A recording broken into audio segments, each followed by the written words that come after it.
वीणा पुस्तक धारणे वहितां जाड्यान्धकारावहां हस्ते स्फाटिकमालिकां विदधतीं पद्मासने संस्थितां वन्दे तां परमेश्वरीं भगवतीं बुद्धिप्रदां शारदाम्।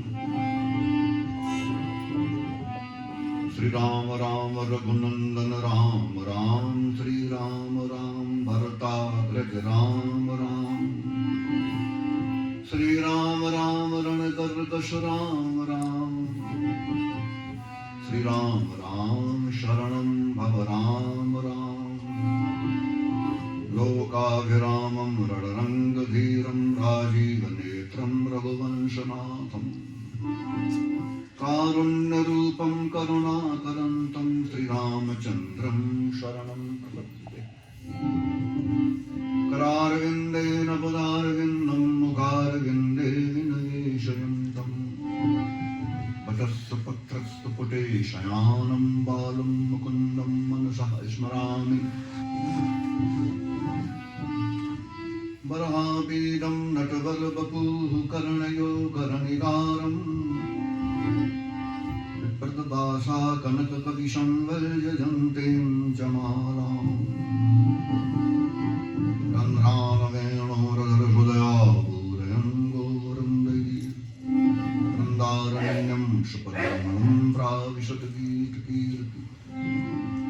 कृष्णाय वासुदेवाय देवकी नन्दनाय च नन्दगोपकुमाराय गोविन्दाय नमो नमः। नमः पंकजनाभाय नमः पंकजमालिने, नमः पंकजनेत्राय नमस्ते पंकजांग्रहे।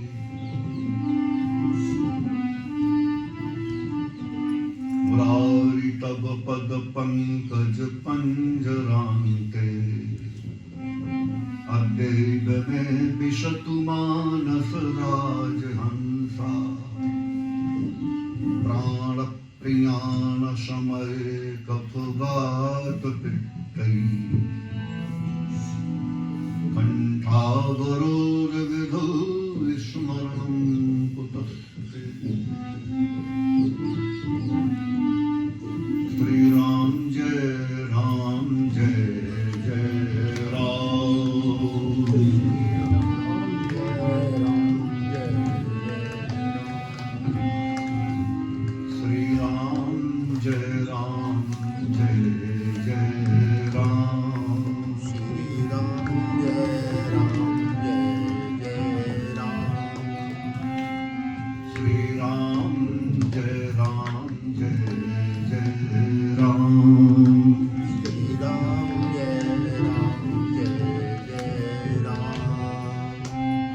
श्री राम जय जय राम। श्री राम जय जय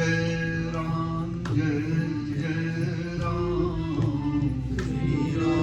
श्री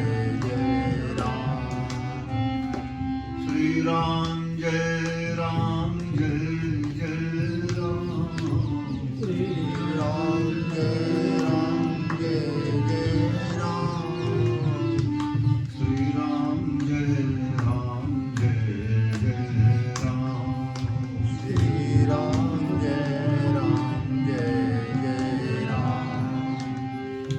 श्री राम जय जय राम। श्री राम जय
शंकर भगवान की जय, हनुमान जी महाराज, सत्य सनातन धर्म की जय, श्री भगवान की जय, भागवत महापुराण की जय, शंकरदेव भगवान जय। भागवत कथा में सर्वप्रथम परमात्मा के स्वरूप का वर्णन किया गया है। इन परमात्मा का जो स्वरूप है वो कैसा है।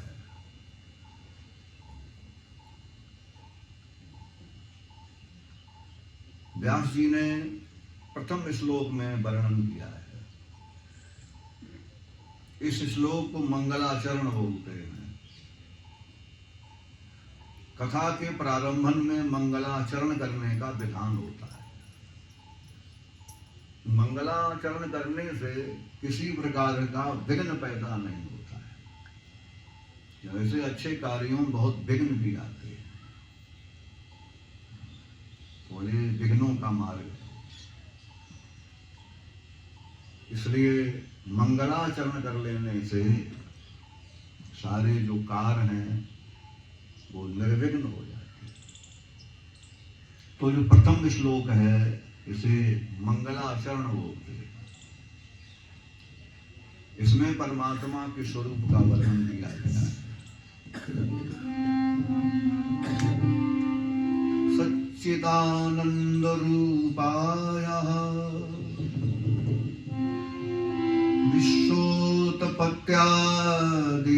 विश्वोत्पत्त्यादिहेतवे तापत्रय विनाशाय श्रीकृष्णाय वयं नमः।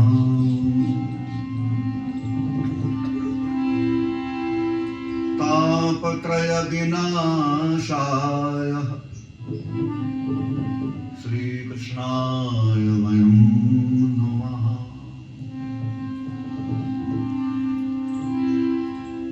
इस शरीर में 25 तत्व होते हैं जिसे हम शरीर कहते हैं। लेकिन भगवान के स्वरूप में मात्र 3 ही बातें होती हैं। 3 ही वस्तुओं से भगवान के स्वरूप का निर्माण होता है।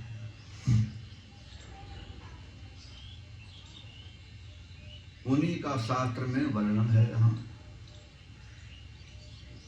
सच्चिदानंद रूपाय, कैसा रूप है? सच्चिदानंद रूपाय, उन्हें हम सच्चिदानंद कहते हैं। सच्चिदानंद में 3 चीजों का संधि है, 3 चीजों का मिश्रण है। सत, चित्त और आनंद। इनको मिला देते हैं तो सच्चिदानंद बन जाता है।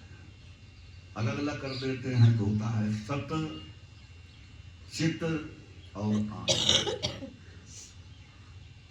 भगवान के स्वरूप में पहली चीज है सत,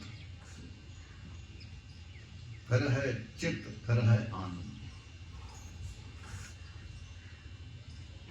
तीन वस्तुओं से ही परमात्मा के स्वरूप का निर्माण हुआ है। यही मात्र तीन चीजें हैं। इन आंखों से वो देखा नहीं जा सकता है। कि हमारा नेत्र ये प्राकृतिक है। तुलसीदास ने लिखा है रामचरितमानस में, ओगरहि बिमल बिलोचन हिय के, मिटहि दोष दुख भव रजनी के। महापुरुषों कृपा से, भगवान कृपा से जो चित्त विशुद्ध होता है, तो विशुद्ध चित्त के द्वारा ही उनके स्वरूप का दर्शन होता है।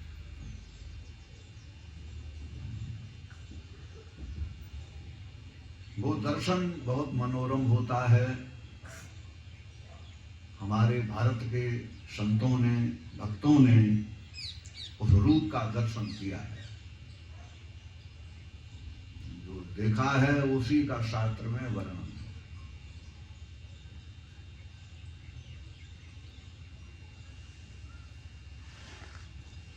शशंक चक्रम सक्रीत कुंडलम सपीत वस्त्रम। पीत वस्त्र है उनका, पीतांबर है, शंख है, चक्र है, गदा है, पद्म है, शांताकार है, भुजग शयनम पद्मनाभम सुरेशम, विश्वाधारम गगन सदृशम मेघवर्णम सुगंधम, लक्ष्मीकांतम कमल नयनम योगभ्रम्याम गम्यम वंदे विष्णुर्भवभयहरणम सर्वलोकैकनाथम।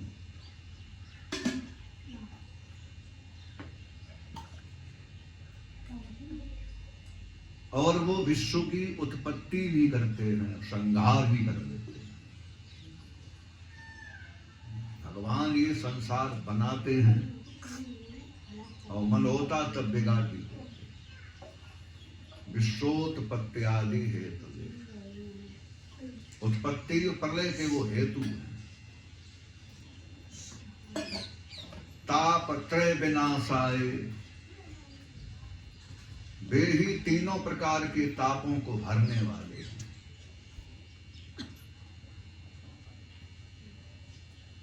छाया में बैठे हैं तो गर्मी नहीं व्यापती है।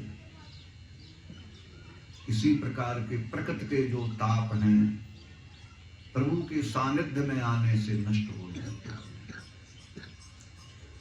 भगवान तीनों प्रकार के तापों को दूर कर देते हैं।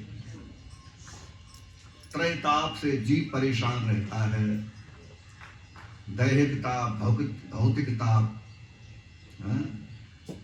और दैविक भौतिक ताप, ये तीन प्रकार के ताप होते हैं। राम राज्य का वो नहीं व्यापा।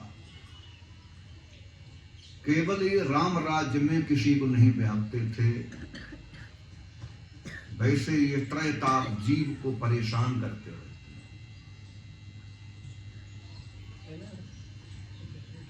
ऐसे जो परमात्मा है, भगवान श्याम सुंदर हैं, उन्हीं को हम नमस्कार करते हैं।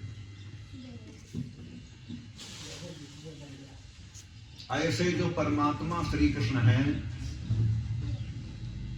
व्यास जी उन्हीं की वंदना कर रहे हैं।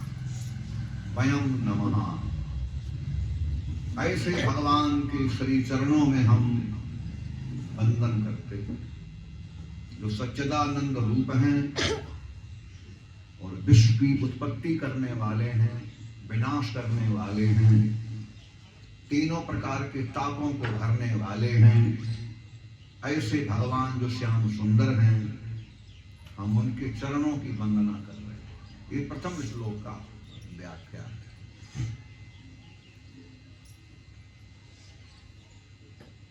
आगे के श्लोक में सुखदेव जी की वंदना महाराज ने की है। यम प्रव्रजंत मनोपेतम पैत कृत्यम द्वैपायनो विरह कातरया जुहाव पुत्रेति तन्मयतया तरवोभिनेदु तं सर्वभूतहृदयं मुनिमानतोऽस्मि मुनिमानतोऽस्मि।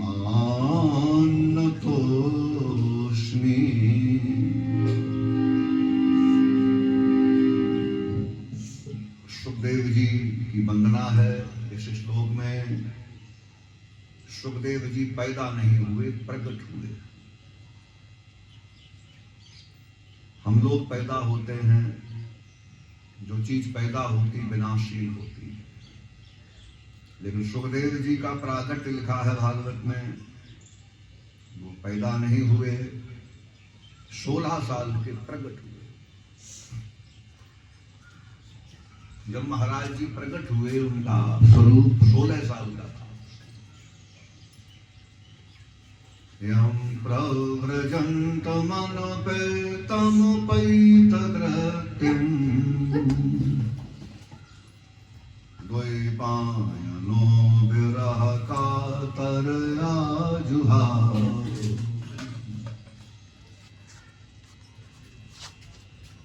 व्यास जी का नाम है द्वैपायन। व्यास जी को द्वैपायन बोलते हैं। पूरा नाम उनका कृष्ण द्वैपायन है। व्यास जी अपने पुत्र के पीछे भागते हैं, लेकिन महाराज भगवान के ध्यान में इतने तन्मय हैं, उन्हें ये पता ही नहीं मेरे पीछे कोई भाग रहा है। इतने भगवान के ध्यान में तन्मय हैं सुखदेव। उन्हें ये मालूम नहीं हमारे पीछे कोई भाग रहा है। वृक्षों ने उत्तर दिया जब कि ये तो सारे संसार कल्याण के लिए आए हैं, संत हैं और सारे संसार के परोपकार के लिए आए हैं, तब व्यास जी को संतोष हो गया।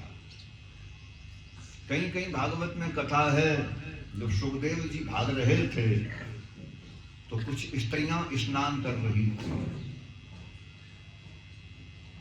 सुखदेव जी तो थे निर्वस्त्र, दिगंबर थे, और वो निकल गए। स्त्रियां नहाती रही, कोई ध्यान नहीं दिया, पर्दा नहीं दिया। और जैसे ही आए व्यास जी तो माताओं ने अपने अपने वस्त्र पहन लिए। तो व्यास जी ने कहा, हमारे पुत्र को देख के पर्दा नहीं किया आप लोगों ने, हमें देख के पर्दा क्यों कर दिया? तब माताओं ने बताया कि महाराज सुखदेव जी जो हैं वो भेद बुद्धि से परे निकल गए, वो अभेद बुद्धि वाले हैं, वो किसी को स्त्री पुरुष नहीं मानते हैं।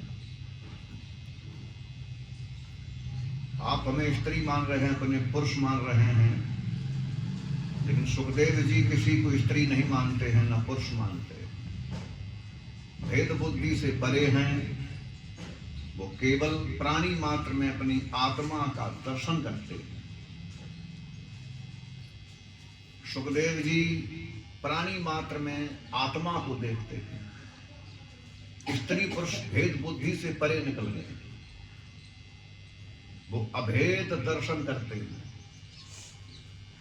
लेकिन महाराज आप हमें स्त्री मान रहे हैं, अपने को पुरुष मान रहे हैं, आप में भेद बुद्धि है। अभी सुखदेव जी आपसे बहुत आगे निकल चुके हैं, वे भेद बुद्धि से परे हैं। तो व्यास जी ने विचार किया, हमारा पुत्र तो हमसे बहुत आगे है, बहुत श्रेष्ठ है, उन्हें संतोष हो गया पर वो चले। इस प्रकार से सुखदेव जी का जन्म कथा पुराणों में विस्तार से है, भागवत में तो संक्षेप है। एक बार नारद जी कैलाश पर्वत पर गए। नारद जी वीणा बजाते हुए हरि का गुण गाते रहते। एक बार करतल कर वीणा, गावत हरि गुण परम प्रवीणा।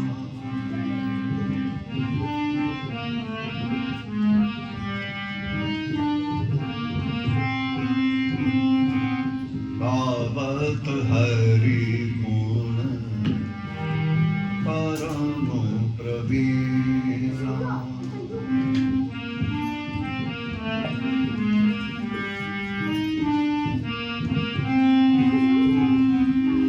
एक बार करतल कर वीणा,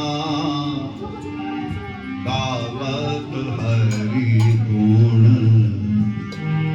परम प्रवीणा।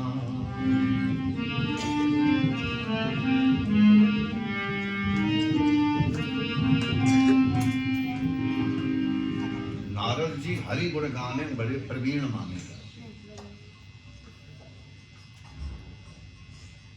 भगवान का गुण गाने में नारद बड़े प्रवीण हैं। वो कैलाश पर्वत पर पधारे।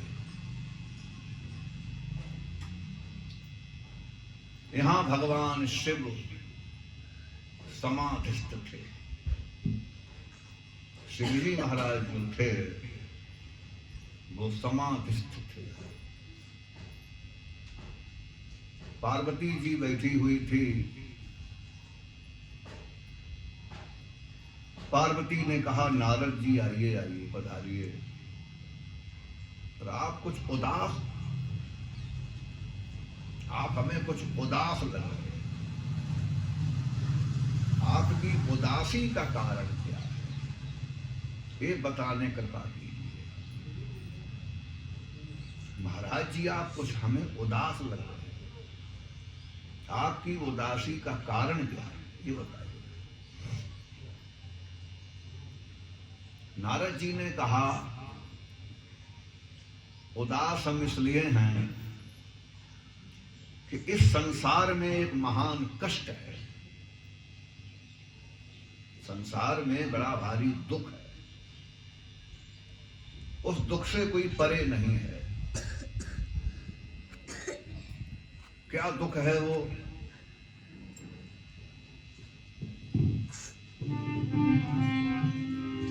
पुनरप जन्मम पुनरप मरणम। बार बार जन्म होना और बार बार मृत्यु होना, ये जो है महान एक कष्ट है संसार में। पुनरप जन्मम पुनरप मरणम।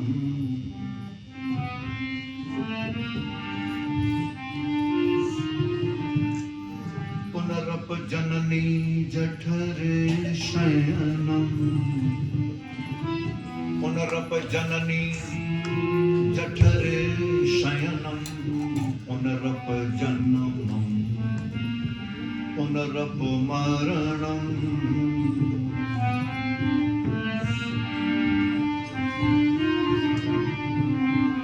बार बार जन्म, बार बार मृत्यु। इस संसार में ये महान एक कष्ट है। जीव भूल जाता है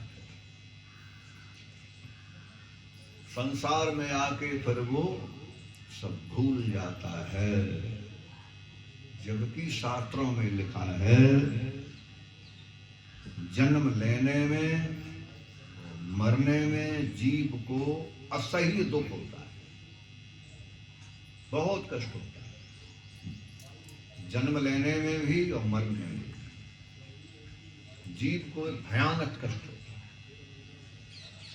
फिर वो यहाँ संसार में आके भूल जाता है। जब बड़ा हो जाता है उसे सब भूल जाता है। नारद जी ने कहा यही संसार में महाकष्ट है। मानव शरीर भगवान ने इसलिए दिया है कि जीव अगर चाहे तो इससे परे निकल सकता है। भगवान ने गीता में कहा है कि अर्जुन, मेरी माया बहुत दुस्तर है। मेरी जो माया है वो बहुत दुस्तर है और त्रिगुणमयी है। भगवान ने कहा गीता, मेरी माया जो है बड़ी दुस्तर है और त्रिगुणमयी है, जिससे पार पाना बहुत कठिन है। लेकिन जो हमारे चरणों का आश्रय लेता है वो सहज पार हो जाता है। जो भगवान के चरणार बिंदुओं का आश्रय ले लेता है वो सुगमता से पार हो जाता है। वैसे भगवान ने गीता में कहा है मेरी माया तो बहुत दुस्तर है। यही जीव को घुमाती रहती है, पुनरप जन्मम और पुनर्मरणम।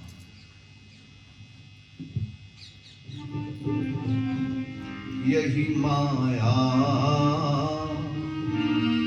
सब जगहि नचावा, सबको नचाती है। जासु अंश लख काहू न पावा।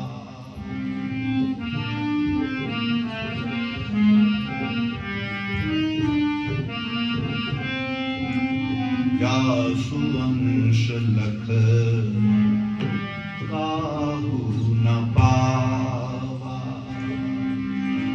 यही माया सब जगहि नचावा। जासु अंश लख काहू न पावा।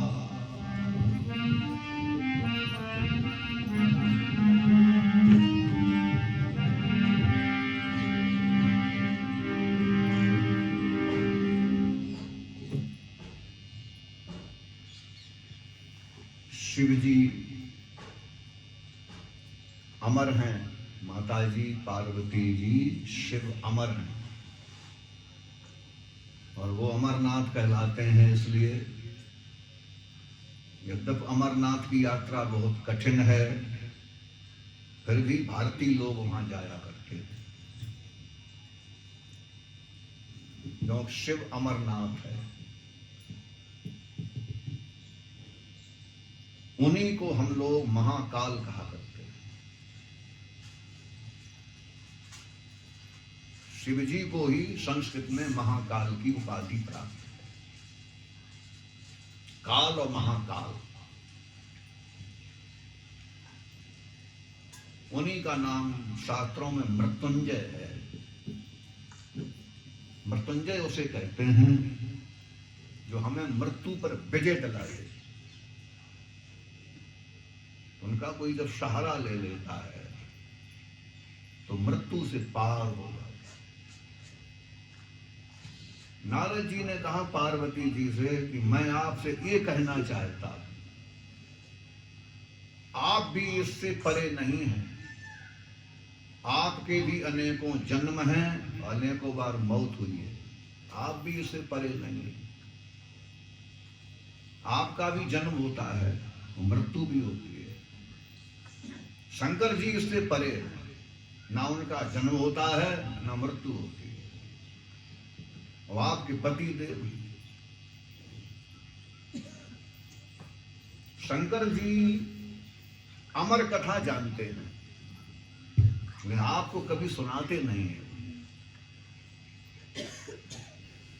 शिव जी अमर कथा जानते हैं, लेकिन आपको कभी सुनाते नहीं है। यदि आप उनसे अमर कथा सुन लो तो अमर हो जाओगी, जन्म मरण खत्म हो जाएगा। मैं ये बताने आया।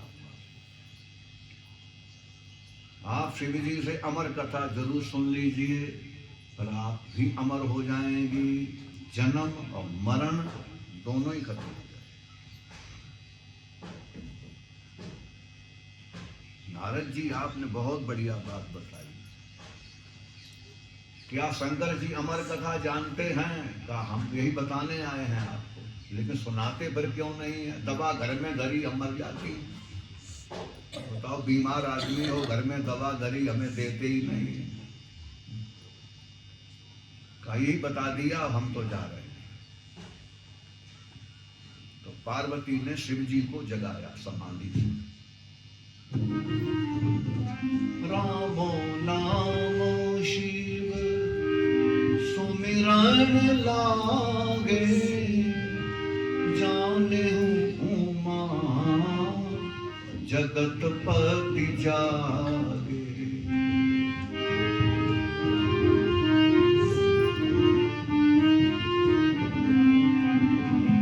जाने उमा जगत पति जागे। रामो नामो शिव सुमिरन लागे, जाने उमा जगत पति जागे।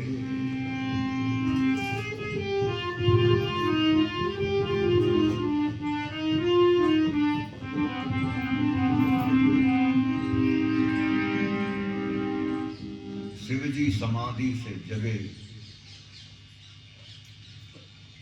और वो जब समाधि से जागते थे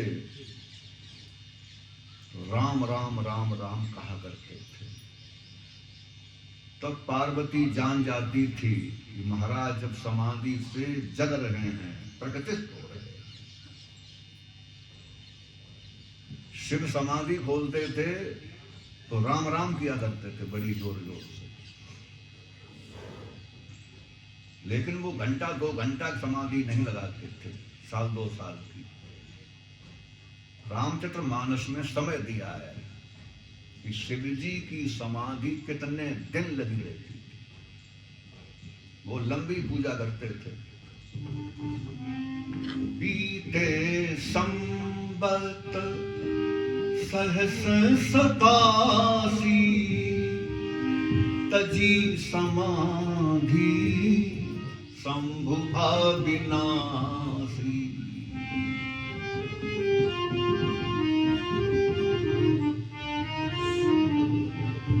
87,000 वर्षों तक वो समाधि लगाते थे। शंकर जी की समाधि का प्रमाण रामायण में चौपाई में है कि 87,000 वर्षें बीत गई, तब महाराज ने समाधि खोली।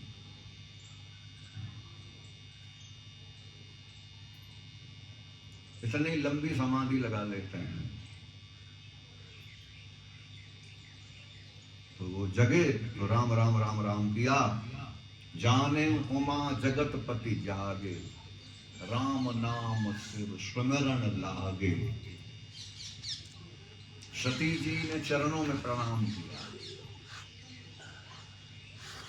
पर शिव जी समझ गए कि इनका चेहरा कुछ उतरा हुआ है,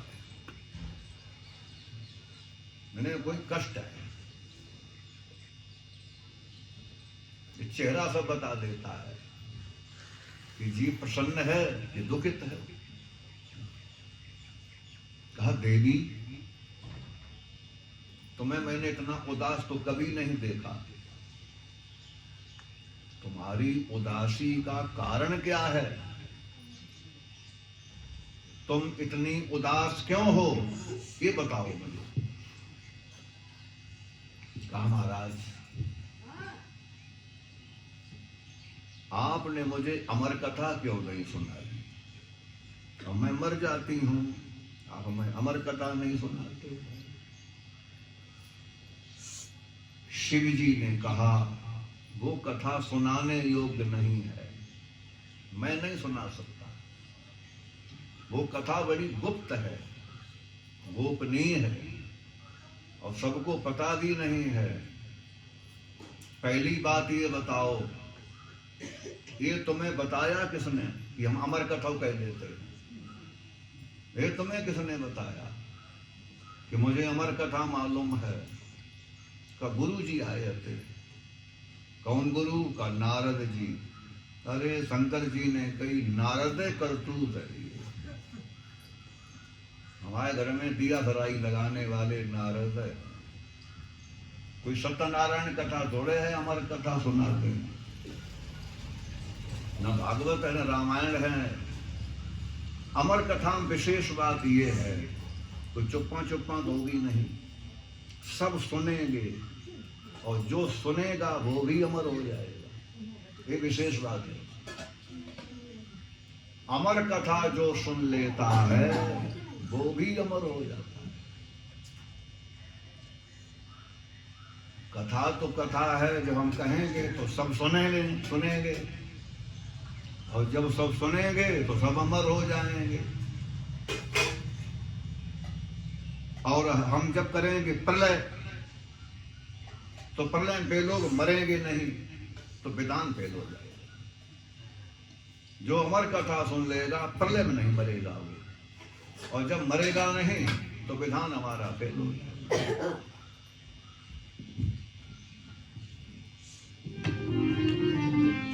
तब देखे हूँ शंकर धर ध्याना, नारद केर मरम सब जाना।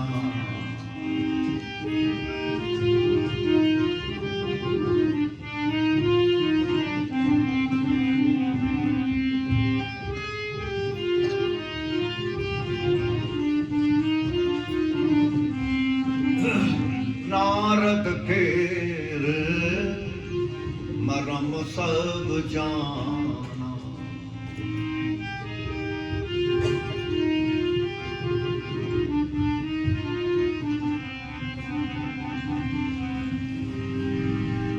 शिव जी ने कहा कथा तो कहनी पड़ेगी, लेकिन हम कथा एक पद्धति सुनाएंगे। हम किसी को यहां रखेंगे ही नहीं, जो तीसरा कोई सुन ले कथा न अमर हो जाएंगे सब। ऐसा विचार करके शिव जी ने तीसरा नेत्र खोल दिया। जैसे ही महाराज जी ने तीसरा नेत्र खोला तो उसमें से लपटें निकल पड़ी और सब आग लग गई सर्वत्र। पशु पक्षी सब भाग गए, पशु पक्षी सब भाग गए। आग में ऐसी आग लगा दी महाराज ने। तीसरा नेत्र खोला उसमें अग्नि का वास था तो सब पशु पक्षी भाग गए। पल में पशु पक्षी वृक्ष भस्म कर दिए प्रलय की ज्वाला ने। पल में पशु पक्षी वृक्ष भस्म कर दिए प्रलय की ज्वाला ने। तब नेत्र तीसरा बंद किया अविनाशी शंभु निराला ने। तब नेत्र तीसरा बंद किया अविनाशी शंभु निराला ने।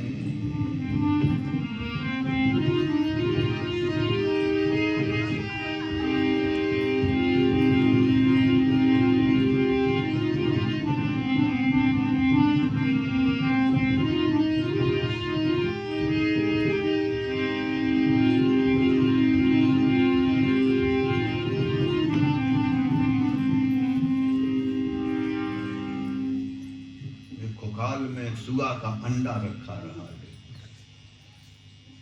पक्षी तो भाग गए, अंडा छोड़ गए सुआ का एक। वो आरंभन कथा कर दी। आरंभन होते अमर कथा, वो अंडा फूट गया पल में। संपूर्ण ज्ञान में पारंगत पक्षी हो गया पल भर में। पार्वती जी कथा सुनते सुनते तुरीय अवस्था में चली गई।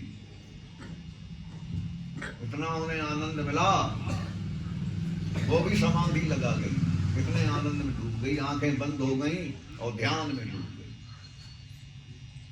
और हूं करता रहा वो बच्चा। तो शंकर जी मस्ती में कथा कहते रहे, वो जे सोचे कि पार्वती जी को हूं कर रही हैं, आनंद आ रहा है। तो पार्वती जी करती हूं करता था वो बच्चा हूं।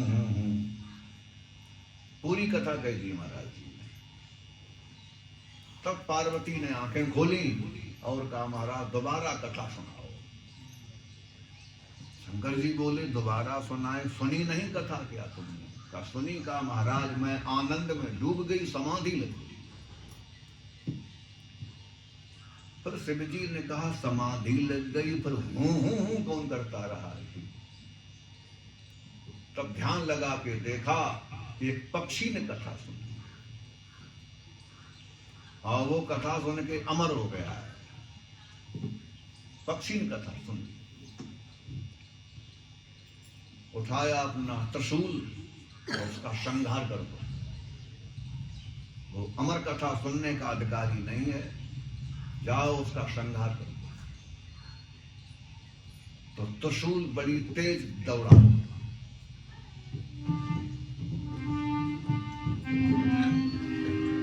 धाया त्रिशूल कर अत कर जन, भयभीत हुआ सुख भाग चला। आगे आगे सुख जी भागे, पीछे त्रिशूल विकराल चला। सुखदेव जी भागे और त्रिशूल पीछा न छोड़े। व्यास जी की पत्नी को जमवाई आ गई और वो आश्रम से निकले। अब सुखदेव जी भागते भागते व्यास जी के आश्रम से निकले, उनकी पत्नी को जमवाई आ गई। तो वो उनके उदर में चले गए, छोटे से बन गए बहुत छोटे महाराज, योग के बल पर, और माता के अंदर प्रवेश हो गए। त्रिशूल पर लौट गया।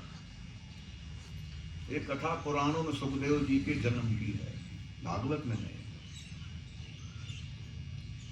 अब 12 साल उन्होंने जन्म नहीं लिया, 12 साल और जन्म नहीं लिया। तो व्यास जी ने कहा कि पुत्र तुम जन्म क्यों नहीं लेते, ये बताओ, ये बताओ पुत्र तुम जन्म क्यों नहीं लेते हो? कहा पिताजी हमें माया का डर लगता है, हम इसलिए नहीं जन्म ले रहे हैं कि हमें भगवान की माया का बहुत भय लग रहा है।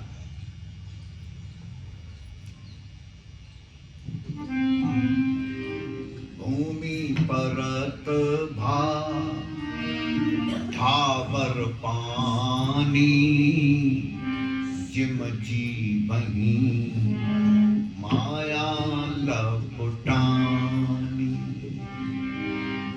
ऐसे भगवान की माया जीव को लग जाती है जैसे पानी का बिंदु आकाश से चलता है, बहुत स्वच्छ होता है, मट्टी में गिरते ही उसमें मटमैलापन आ जाता है।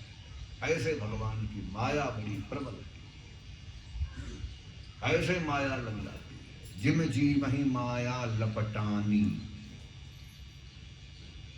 ऐसे माया लिपट जाती है। जिम जी वही माया। तो व्यास जी ने कहा हम तुम्हें वरदान देते हैं कि तुम्हें माया ना व्यापे। बोले हम ऐसे नहीं मानेंगे। जो माया का पति है, स्वामी है, जो माया का स्वामी है, वो वचन दे तो जन्म लेंगे। माया का स्वामी कहे कि मेरी माया नहीं व्यापेगी, तब हम जन्म ले सकते हैं, ऐसे नहीं लेंगे। माया का स्वामी खुद कहे, माया का स्वामी है माधव। भगवान का नाम एक माधव है। मां माने माया और धव माने स्वामी। संस्कृत में माया माधव का अर्थ यही है।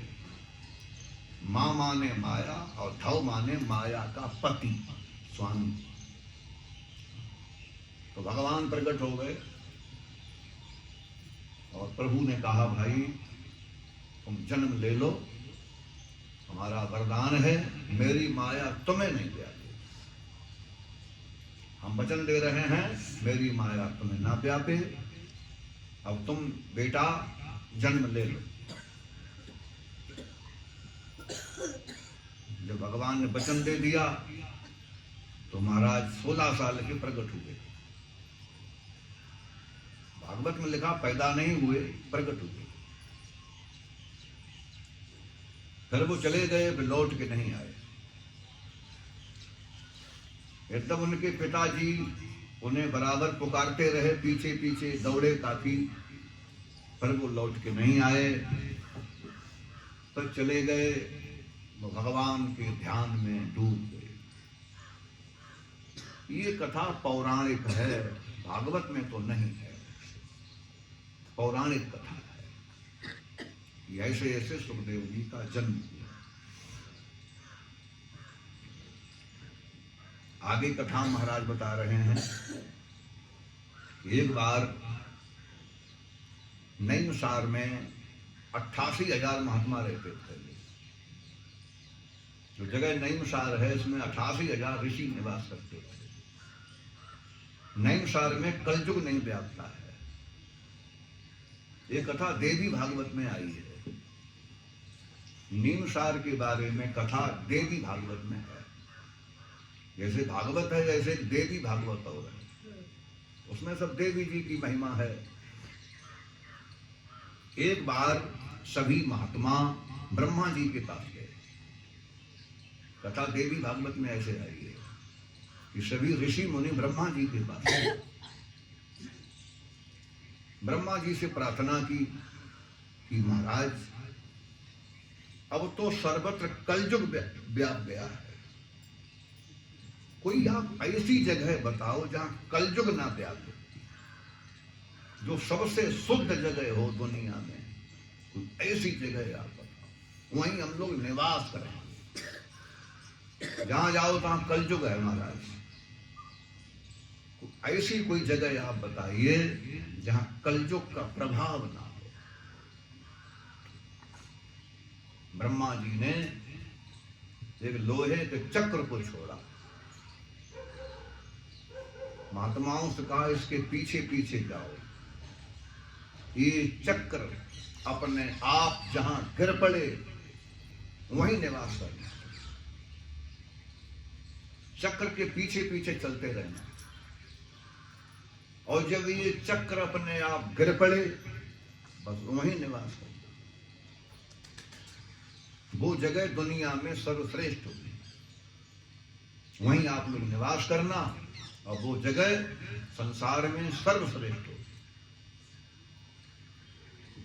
तो ऋषि लोग चक्र के पीछे पीछे बराबर चलते रहे। चक्र आगे आगे था, ऋषि लोग पीछे पीछे थे। तो वो चक्र एक जंगल में गिर पड़ा।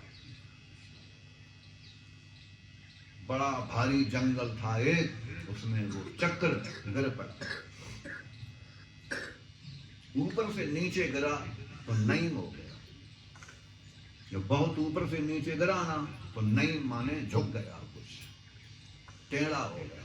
नईम माने टेढ़ापन, सार माने लोहा।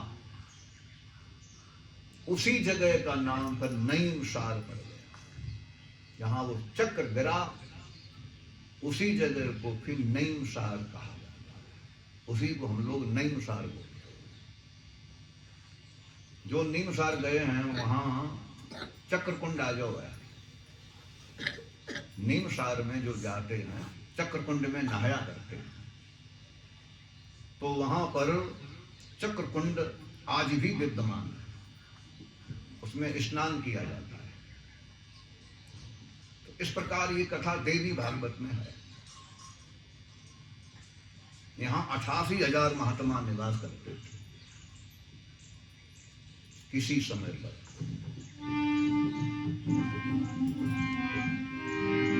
एक बार सूत जी यहाँ पधारे, नैमिषार में घूमते घामते एक बार सूत जी पधारे।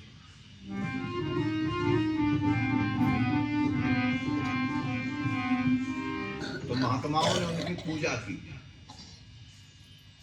ऋषि मुनियों ने महाराज की पूजा की और ऊंचा आसन दिया और कहा, महाराज आप हमें कथा सुनाइए। सूत जी को 18 पुराण कंठस्थ थे, उनको हर पुराण का ज्ञान था। 18 पुराण हैं और महाराज को 18 पुराणों का ज्ञान था। इतने बड़े विद्वान थे।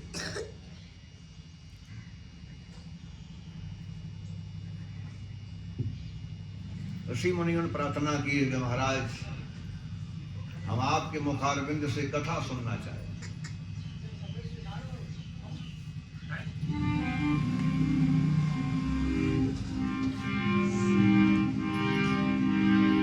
सूताख्या हि कथा सारम् मम कर्णे रसायनम् मम कर्णे रसायनम्। कानों का रसायन कथा ही है। मम कर्णे रसायनम् मम कर्णे रसायनम्। ये रस ऐसा है जो कानों से पीना चाहिए। ऋषि लोग इस रस को कानों से पान करते हैं। बड़ी कृपा से रस पीने को मिलता है।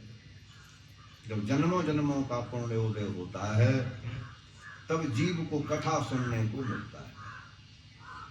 भागवत में ऐसा वर्णन है कि कई जन्मों का जब पुण्योदय होता है तब जीव को कथा सुनने का लाभ होता है।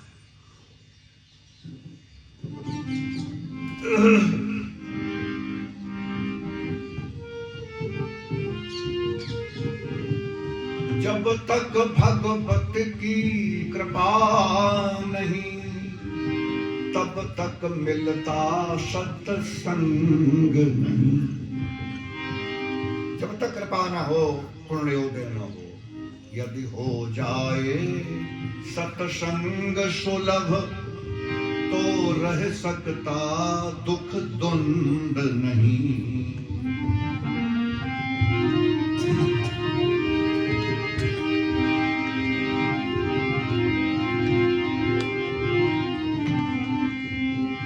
पूर्व जन्मों का पुण्य सुकृत जिस समय उदय हो जाता है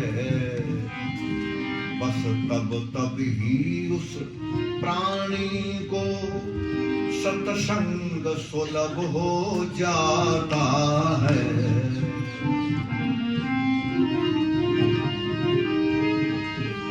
बस तब ही इस प्राणी को सत्संग सुलभ हो जाता है।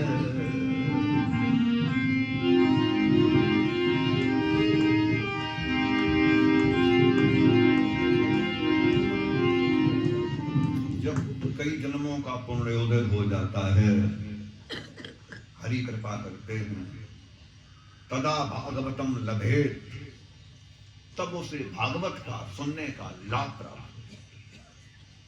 तदा भागवतम लभेत। ऋषियों ने कहा, महाराज हम लोग ऋषि हैं, लेकिन कैसी कथा सुनाना? हम लोग ऋषि मुनि हैं, तो आप कथा सुनाना, लेकिन कैसी सुनाना? वो नहीं आप जो सुनाते रहते हैं लोग। भक्ति ज्ञान वैराग्य विवेक वर्धते महान, माया मोह निराशश्च वैष्णवे क्रियते कथम।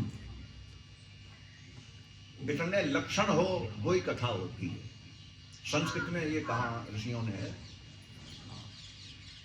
उसी का नाम कथा है, वरना कथा कथा नहीं है, व्यथा है। बिल्कुल कथा लक्षण इतने होना चाहिए, भक्ति हो, ज्ञान हो और वैराग्य हो।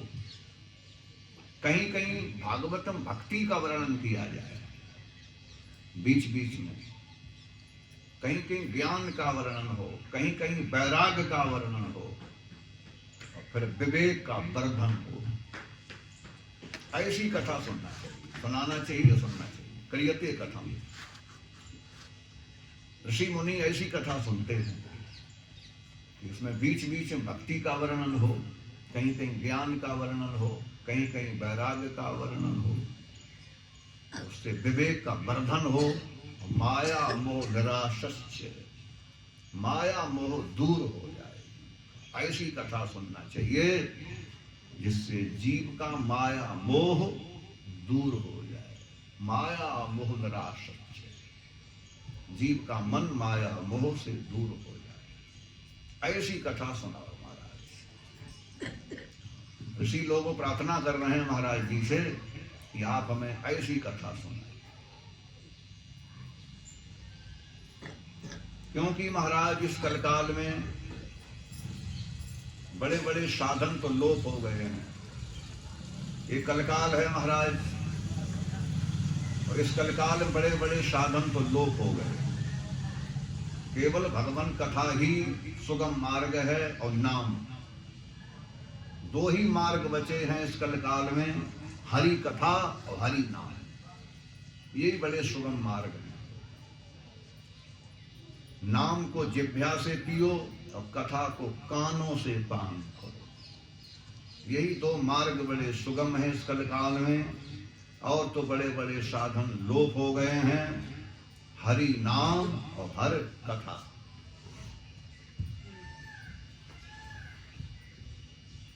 सूत जी ने कहा, ऋषियों मुनियों, धन्य है आप लोग जो ऐसी कथा सुनना चाहते हैं, धन्य है आप लोग, पवित्र हैं तो आप लोग भगवान की ऐसी कथा सुनना चाहिए।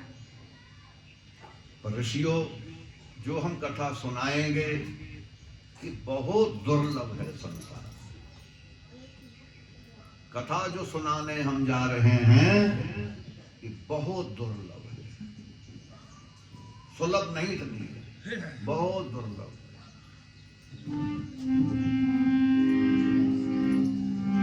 सुततारा और लक्ष्मी पापियों के घर हो, संत समागम हर कथा, तुलसी दुर्लभ दोए, तुलसी दुर्लभ दोए। दो चीजें बताई गई दुर्लभ है संसार। कौन कौन सी दो चीजें दुर्लभ बताई हैं? धन होना कोई दुर्लभ नहीं है संसार में। घर में धन दौलत है, कोई दुर्लभ वस्तु नहीं। सुत दारा और लक्ष्मी पापियों घर हो। सुत माने पुत्र, और धन तो सबके यहाँ है, चाहे पापी हो चाहे पुण्यात्मा हो। दारा, संस्कृत में दारा कहते हैं स्त्री को। स्त्री को संस्कृत में दारा कहा जाता है। तो सुत, दारा और लक्ष्मी पापियों घर हो, ये तो पापियों के यहाँ भी होता है, पर ये नहीं होता है संत समागम हर कथा। संत समागम और हरि कथा दुर्लभ है संसार। सबसे दुर्लभ है संत की कृपा, समागम और भगवान जी की कथा, ये दुर्लभ है। तुम्हारी कृपा तुम्हारी रघुनंदन, जानई भगत भगत और चंदन। भगवान कथा संत ही सुनाते हैं, तभी उसमें आनंद आता है। सुनाने वाला भी जो भक्त ही होता है, तब कथा में विशेष आनंद आता है। तो सबसे दुर्लभ दो चीजें बताई गई हैं, हरि कथा और सत्पुरुषों का संग। ये दुर्लभ। बदल देता जीवन का ढंग, धन्य है सत्पुरुषों का संग। बदल देता जीवन का ढंग, धन्य है सत्पुरुषों का संग।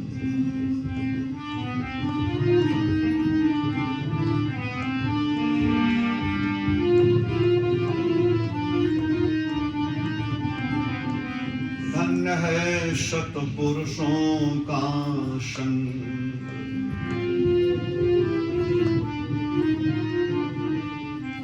बदल देता जीवन का ढंग,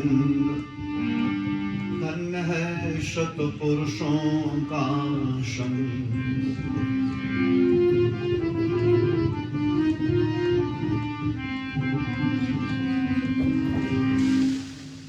एक घड़ी आधी घड़ी, आधी बिल्कुल आध।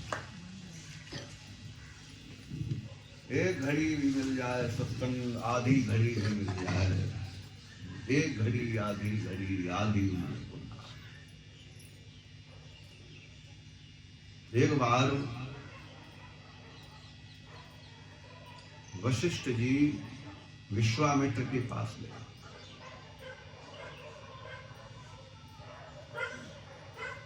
तो जब चले वशिष्ठ जी, तो विश्वामित्र ने विदाई दी। संतों में भी विदाई देने का विधान है। संत लोगों विदाई दी जाती है। तो जब वशिष्ठ जी चले, तो विश्वामित्र ने 1000 साल की तपस्या विदाई में दान कर दी। एक दिन वशिष्ठ के यहाँ विश्वामित्र आए, तो चले, तो वशिष्ठों ने विदाई दी। आधी घड़ी के सत्संग का फल दे दिया।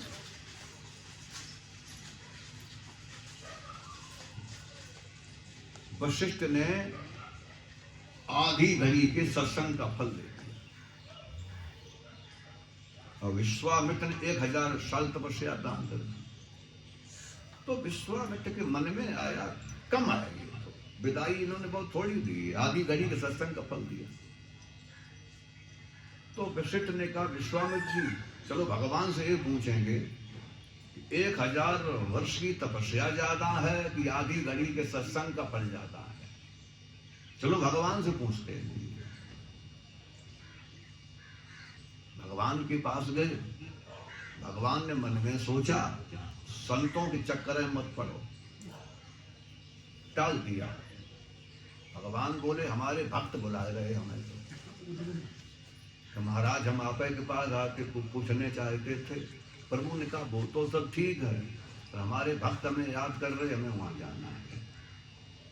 पर समाधान कैसे होगा? प्रभु ने कहा, शेषनाग के पास चलेगा, वो भी बहुत विद्वान है। शेषनाग के पास गए। शेषनाग ने कहा, बता तो हाले देंगे हम, हाले बता देंगे, कोई बहुत बड़ी बात नहीं, सुगम प्रश्न है। पर बात ये है, जब हम बोलेंगे और कहीं ज्यादा बोल गए, हमारे सिर पर ब्रह्मांड धरे हैं, और कहीं सिर हिल गया ज्यादा तो ब्रह्मांड लौटपोट हो जाए। बात ये तो सृष्टि में गड़बड़पन आ जाए। हमारे सर पे धरे ब्रह्मांडों धरे और कहोगे लौटपोट हो गई, दुनिया लौटपोट हो जाए, तो बहुत सत्संग कर रही है। ऐसो करो, कोई महात्मा ऐसो दम खम वालो है जो थोड़ी देर के लिए ब्रह्मांड धारण कर ले। है कोई दम खम वालो संत आप लोगों में, थोड़ी देर के लिए ब्रह्मांड रोक ले तब हम समाधान करें।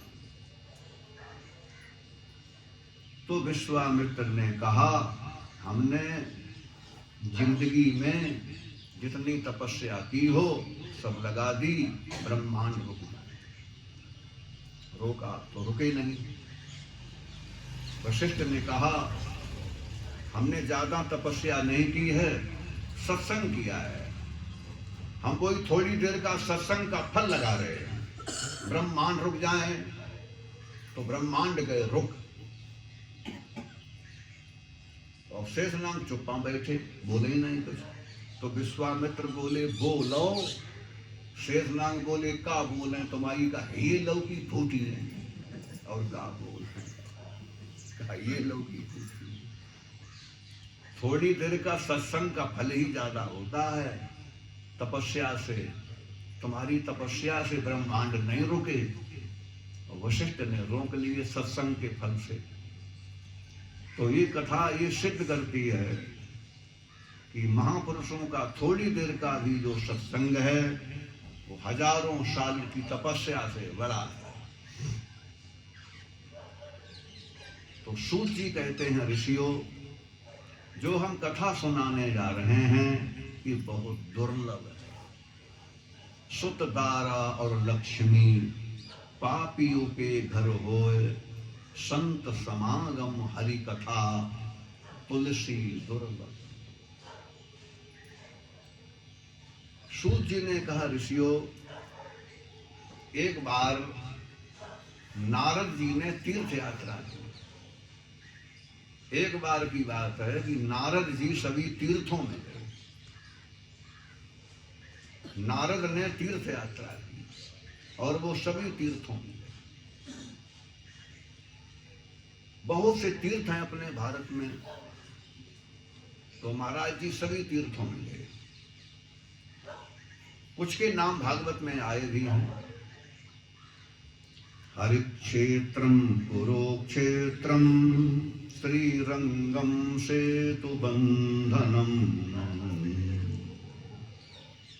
इस श्लोक में नाम आए हैं कुछ। हरिक्षेत्रम, हरिक्षेत्रम माने हरिद्वार गए। कुरुक्षेत्रम, जहां कौरव पांडवों का युद्ध हुआ वो कुरुक्षेत्र है। हरिद्वार को संस्कृत में हरिक्षेत्रम कहते हैं। हरिक्षेत्र कुछ स्थान क्षेत्र में आते हैं, कुछ स्थान उनका नाम क्षेत्र में है। हरिक्षेत्र, कुरुक्षेत्रम, श्री रंगम। रंगनाथ का मंदिर दक्षिण भारत में है। रंगनाथ जी की बड़ी महिमा है वहां। बड़ा विशाल मंदिर है उनका वहां। उसकी शाखा वृंदावन में एक है। रंगनाथ के मंदिर की शाखा एक वृंदावन में है। उसमें सोने का खंभा आज भी है। रंगनाथ के मंदिर में आज भी सोने का खंभा है। बड़ी विशाल जगह है। हरि जी के मंदिर में जगह कम है और रंगनाथ के मंदिर में जगह बहुत। श्वेत बंध रामेश्वरम में भी गए। हरिक्षेत्रम कुरुक्षेत्रम श्रीरंगम श्वेत बंधनम एवमादिषु तीर्थेषु ब्रह्माण यतस्तथा। मैं सभी तीर्थों भ्रमण करता महाराज। फिर मैं घूमता घामता वृंदावन आया। वृंदावन में मैं आया। वहां हमने एक बात देखी, एक कौतूहल देखा। वृंदावन में हमने यमुना किनारे जी पे कौतूहल देखा। आश्रम है।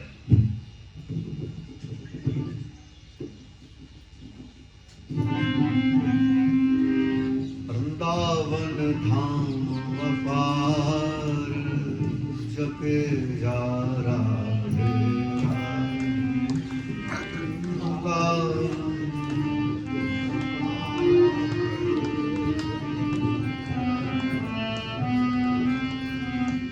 राधा श्रम वेदों का सार जपे जा राधे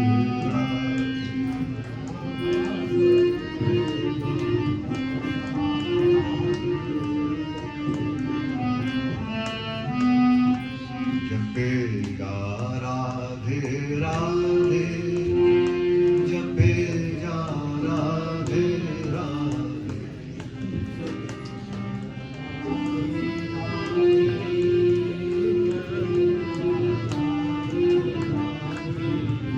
जपे जा राधे राधे जपे जा राधे राधे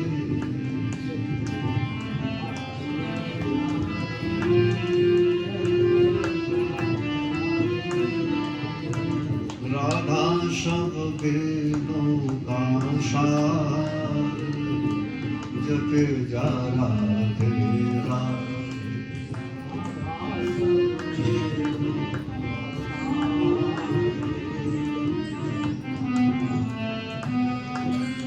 जो राधा नाम न हो तो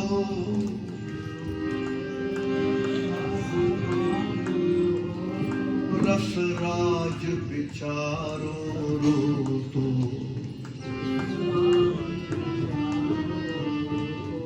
जो राधा नाम न हो तो रसराज विचारो रो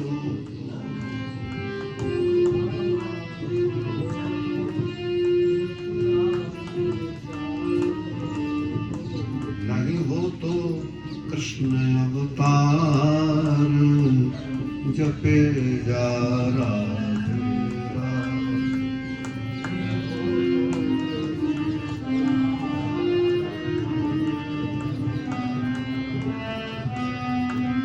वृंदावन धाम अपार जपे जा राधे राधे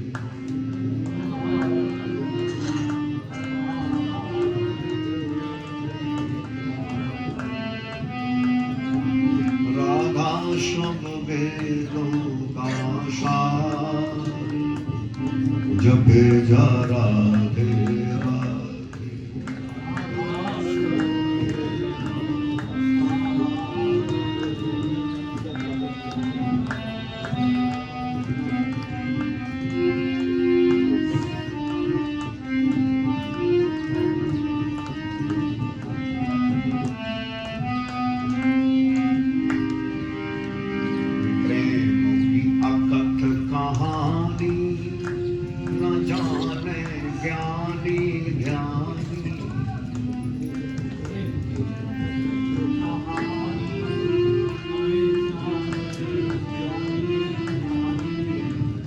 प्रेम की अकथ कहानी न जाने ज्ञानी ध्यानी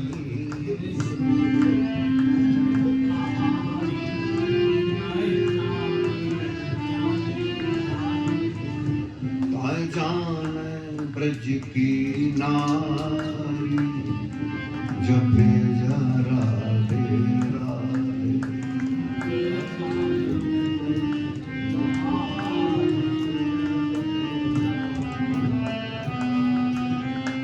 जाने ब्रज की नारी जपे जा राधे राधे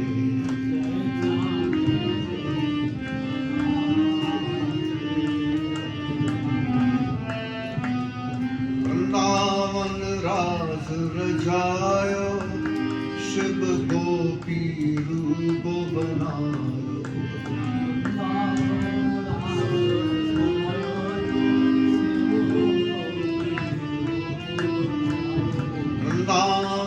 रास रचायो शिव गोपी रूप बनायो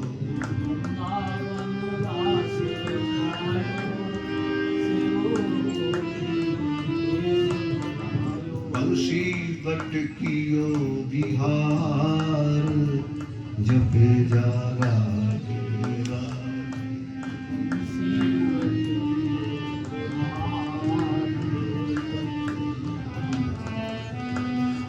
राधा सब वेदों का सार जपे जा राधे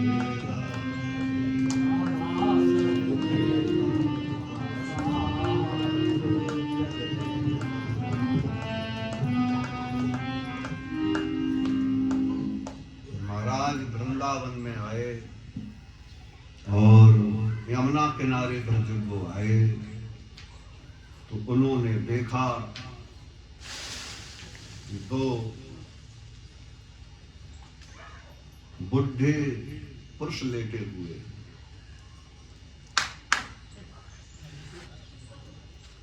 यमुना किनारे पर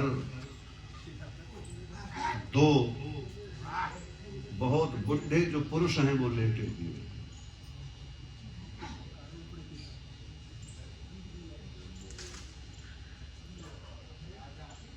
व्रत भी कई प्रकार के होते हैं। ये ज्यादा व्रत थे।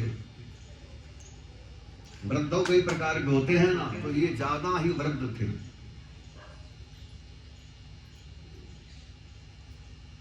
बहुत व्रत थे ये लोग। दो बुढ़े थे, यमुना किनारे लेटे थे, बहुत ज्यादा व्रत थे। एक स्त्री उनकी सेवा कर रही थी। शुश्रूषन्ति प्रबोधन्ति, एक स्त्री उनकी सेवा कर रही थी।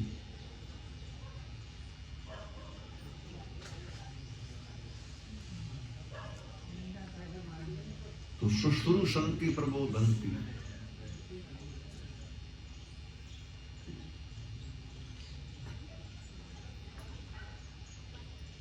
लेकिन बहुत दुखी भी थी वो। जो स्त्री उन बुढ़ों की सेवा कर रही थी वो बहुत दुखी थी, बहुत परेशान थी।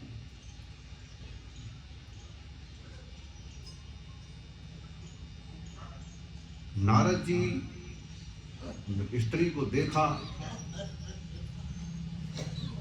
ये तो बहुत दुखित है, बड़ी दया आई। तो नारद जी को बड़ी दया लगी कि संत हृदय नवनीत समाना, संत हृदय नवनीत समान।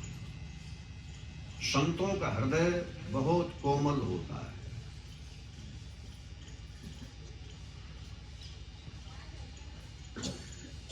उस स्त्री ने कहा, बाबा जी थोड़ा रुक जाइएगा, मैं बहुत कष्ट में हूं,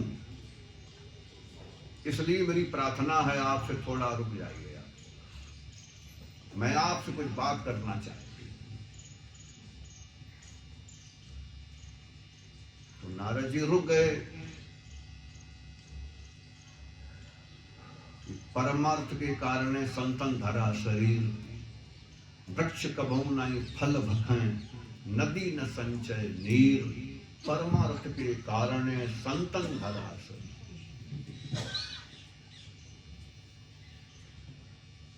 संतों ने इसीलिए जन्म लिया है, परमार्थ के कारण ही।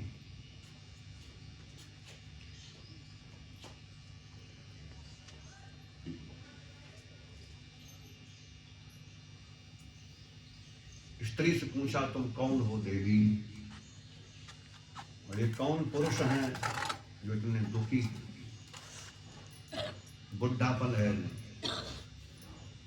तुम्हारा परिचय क्या है देवी, और ये बुढ़े कौन हैं ये बताओ।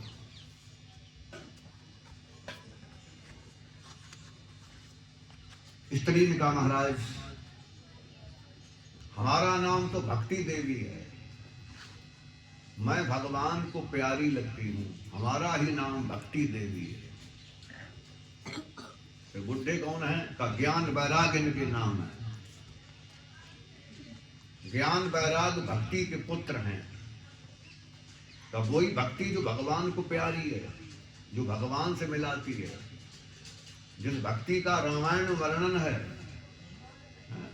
वही भक्ति है आप, जिस भक्ति का रामायण में वर्णन किया है।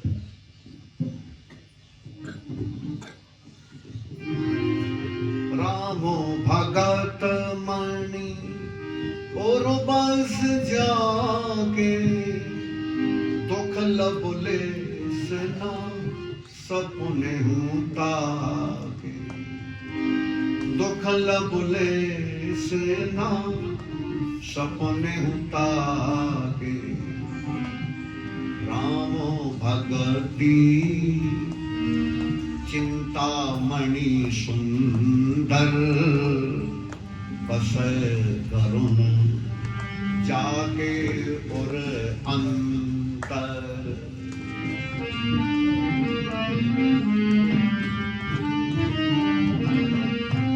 जब भक्ति रूपी मणि हृदय में निवास करती है तो सपने में भी दुख नहीं होता। सच्ची भक्ति यही है कि सपने में भी कभी दुख न पैदा, कभी खराब सपना न हो। यही भक्ति का लक्षण है कि कभी खराब सपना ही ना हो। दुख लबलेस न सपने हूं ताके, राम भगति मन उर्वश जाके। जिसके हृदय में भक्ति वास करती है उसे कभी स्वप्न में भी दुख पैदा नहीं होता। दुख लबलेस न सपने हूं, यही भक्ति का लक्षण है।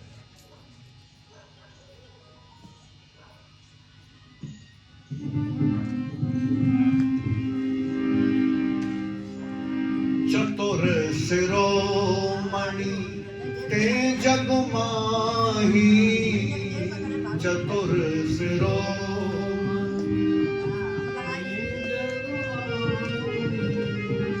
चतुर शिरोमणि ते जग माही, चतुर शिरो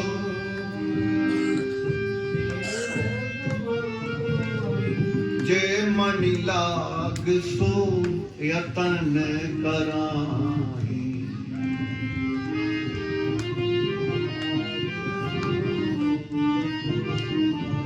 रामो भगति मणि और बस जाके, दुख लबुलेस नाम सपने हूं ताके।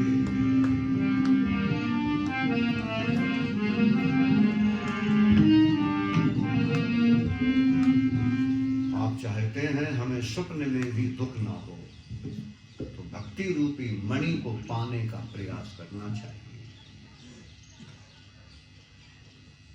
और वो मणि प्राप्ति नहीं होगी आपको।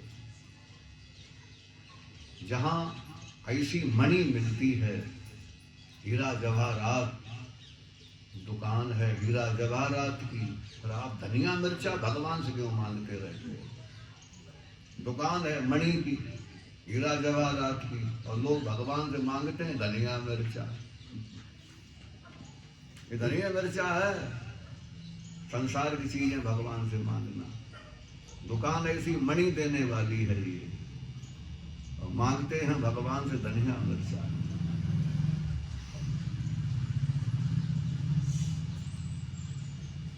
चतुर और शिरोमणि ते जग माही, वे लोग चतुर हैं, शिरोमणि हैं, इस मणि को पाने के लिए प्रयास करते हैं। भक्ति मार्ग सरल मार्ग है, ज्ञान मार्ग कठिन मार्ग है। ये वही भक्ति है जो भगवान को प्यारी है। पर ये वृंदावन में दुखी थी क्योंकि उसके पुत्र बूढ़े हो गए, ज्ञान वैराग्य थे। जब कलयुग आया तो ज्ञान वैराग्य बूढ़े हो गए। कलकाल में ज्ञानी और वैरागी लोग नहीं रहते। ये कलकाल है, ज्ञानी और वैरागियों का अभाव हो जाता है।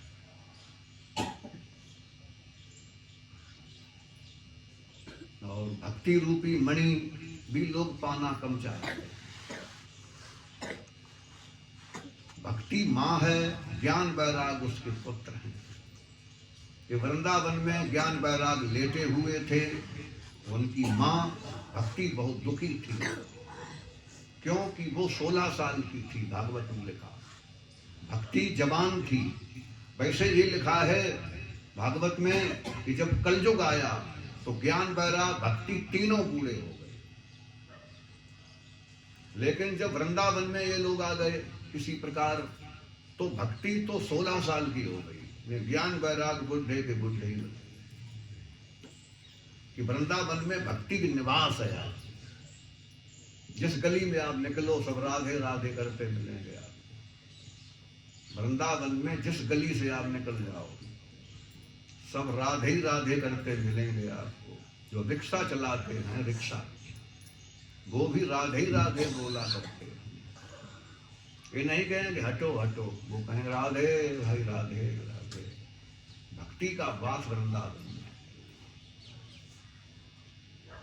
अयोध्या भक्ति क्षेत्र नहीं है, अयोध्या वैराग क्षेत्र है। वैरागियों का क्षेत्र अयोध्या माना गया है। ज्ञानियों का क्षेत्र है काशी। काशी में ज्ञान भूमि है। बड़े बड़े विद्वान काशी में हुए। काशी है विद्वानों की जगह, काशी ज्ञान भूमि है, और अयोध्या वैराग भूमि है। वृंदावन तो प्रेम भूमि। आज भी वृंदावन में एक जगह है सेवा कुंज। अलाउंस हो जाता है पर रात में वहां रहता कोई नहीं। आज क्या बंदर, क्या मोर, क्या पक्षी, रात हम सब चले जाते हैं। वहां समाधियां बनी है कई समाधियां। कि जो लोग नहीं गए, चुप्पा वहां छुप गए, वो मर गए। कई पागल हुए, कई मर गए। उन्हीं समाधियां बनी हुई हैं। वहां भगवान रात में आते हैं और रास आज भी रचाते हैं। वहां के वृक्ष विचित्र हैं। वृक्ष है ना, एक दूसरे से मिले हुए हैं। कहते हैं वृक्ष ही रात में गोपियां बन जाते हैं। भगवान का लगाया जाता बिस्तर है, लड्डू रखे जाते हैं, पान और दातून। राधा रानी के श्रृंगार का सामान रखा जाता है और ताले डाल दिए जाते हैं। जब ताला खुलता है सुबह तो दातून पिया हुआ होता है, पान का बीड़ा चबाया हुआ होता है और बिस्तर पर सिमटा होता है, और राधा रानी के श्रृंगार का सामान फैला हुआ होता है। आज भी यही है चमत्कार। कौन कहता भगवान आते नहीं, प्रेम भक्ति से उनको बुलाते नहीं। लोग कहते भगवान आते नहीं, वृंदावन में आते नहीं, और चमत्कार कहां से रही है।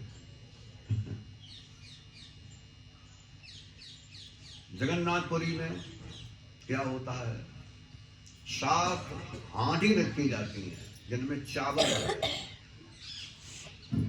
नीचे वाली पहले बनना चाहिए तो ऊपर वाली पहले बनता है।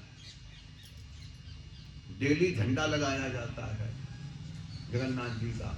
झंडा लगाने वाला उल्टा चढ़ता है, मंदिर उल्टा चढ़ेगा, कठिन है। झंडा डेली बनता जाता है।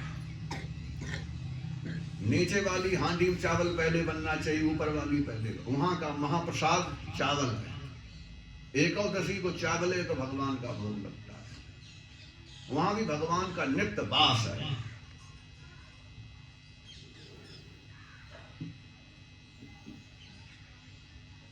बद्री नारायण में भगवान जो नरसिंह हैं उनकी स्थापना है, और एक भुजा जो है वो काफी गल गई है, अब थोड़ी रह गई है।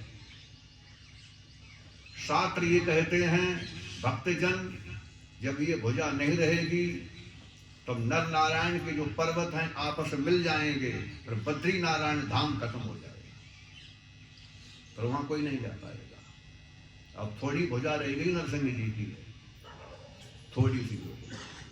और जब ये भुजा नहीं रहेगी नरसिंह जी की, तभी नर नारायण जो पर्वत हैं आपस में मिल जाएंगे और बद्री नारायण की धाम की यात्रा नहीं हो पाएगी। ये शास्त्रों की बातें हैं। यहाँ भगवान का नित्य वास है आज भी, भगवान वहां रह रहे हैं। तो वृंदावन प्रेम भूमि है, अयोध्या वैराग भूमि है, तो काशी ज्ञान क्षेत्र है। आज भी बड़े बड़े रसिक वृंदावन में बात करते हैं। नारद जी ने ध्यान लगा के देखा कि ज्ञान वैराग बुढ़े क्यों हो गए हैं। ध्यान लगा के बताया कि देवी कलयुग का प्रभाव है और कोई बात नहीं, केवल ये कलयुग का प्रभाव है, जिसके आने से ज्ञान और वैराग दोनों बुढ़े हो। केवल कलकाल का प्रभाव और कोई बात नहीं, न बीमारी है, न कोई रोग है, न कोई और बात है, केवल कलयुग का प्रभाव। तो भक्ति ने कहा बाबा जी एक बात बताओ, यहाँ भागवत भक्ति नारद का संवाद है। जब कलयुग में दोष है, अच्छा नहीं है, तो परीक्षित जी ने क्यों बसा लिया इसको? जो कलयुग मेरे दोष है, दोष भरे हैं, ज्ञान वैरागो बूढ़े हो गए हैं, तो राजा परीक्षित ने क्यों बसा लिया ऐसे दुष्ट को? नारद जी ने कहा परीक्षित जी ने इसलिए बसाया कि कलयुग विशेष गुण है कि खाली भगवान का नाम ले लो बस पार हो जाओ। इशारा में भी, संकेत में, आलस्य में, जमुआई में, संकेत में भी कोई हरि नाम लेता है तो पार हो जाता है। भले आप जानबूझ के ना लो हरि नाम, अगर कोई धोखा में भी हरि नाम ले ले तो पार हो जाता है।